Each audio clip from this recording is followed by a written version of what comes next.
కార్తీక మాసంలో ఉల్లిపాయ, వెల్లుల్లిపాయ ఇలాంటివి తినకూడదు. మాంసాహారం అసలు తినకూడదు అని శాస్త్రంలో రాశారు. ఇంకా చాలా రాశారు దాని గురించి. అందుకని వీలుంటే గనక కార్తీక మాసంలో మానేయండి. నాకు తెలుసు మీలో చాలామంది మాంసాహారులు కూడా కార్తీక మాసం అని తినరు. శనివారం అని తినరు. చాలామందికి అలవాటేది. ఎందుకైనా మంచిది అని మళ్ళీ ఒకసారి చెప్తున్నాను. అంటే వెంటనే ఒక ప్రశ్న అడక్కండి. నాకు ఆరోగ్యం చాలా పాడైపోయింది. డాక్టర్ నన్ను తినమన్నారు. అప్పుడేమి చేయాలి అని. అలాగా ఆరోగ్యానికి సంబంధించిందైతే తప్పకుండా తినండి. లేకపోతే మాత్రం మానేయడానికి ప్రయత్నించండి. రెండవది ఏమిటంటే కార్తీక మాసంలో ఆదివారం నాడు కొబ్బరికాయ, ఉసిరికాయ తినకూడదు అని శాస్త్రంలో చెప్పారు. అందుకని ఆ 2 వాడకండి. కానీ కార్తీక మాసంలో ఉసిరికాయ తింటే చాలా మంచిది. ఆదివారం నాడు తినకండి.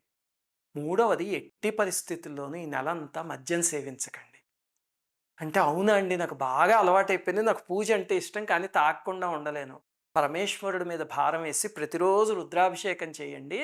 అది నోటికి అలవాటు పడిందనుకోండి, ప్రహ్లాదుడు చెప్తాడు, మందార మకరంద మాధుర్యమునదేలు మధుపంబువోనే మదనమునకు నిర్మల మందాకిని వీచికల తూగు రాయంచచనునే తరంగిణులకు అని. అలాగా నామం ఆ మత్తు అలవాటైతే కనుక ఈ మత్తు ఇంక రుచించదు. అదే పోతుంది గ్రాడ్యువల్‌గా. పరమేశ్వరుడికి దండం పెట్టుకొని ప్రయత్నించండి. ఇంక నాలుగవది ఏమిటంటే ప్రదోష వేళ పొరపాటున కూడా పడుకోకండి. అసలే ప్రదోష వేళ ఎప్పుడూ పడుకోకూడదు. మన పెద్దవాళ్ళు అసుర సంధ్య వేళ నిద్ర ఏంట్రా లే అని తిడతారు కదా! కార్తీక మాసంలో అసలు పడుకోకండి. పరమేశ్వరుడు ప్రమథగణాలతో కలిసి ఆ సమయంలో సంచరిస్తూ ఉంటాడు. ఆ సమయంలో శివార్చన చేసుకోండి. అలాగే ఐదవది అతి ముఖ్యమైనది, ప్రదోష వేళ పొరపాటున కూడా శృంగారం చేయకండి. ఇది ఉత్తి రోజుల్లో కూడా ప్రదోష వేళ ఎప్పుడు చేయకూడదు. కార్తీక మాసంలో పొరపాటున కూడా చేయకండి ప్రదోష వేళ శృంగారం.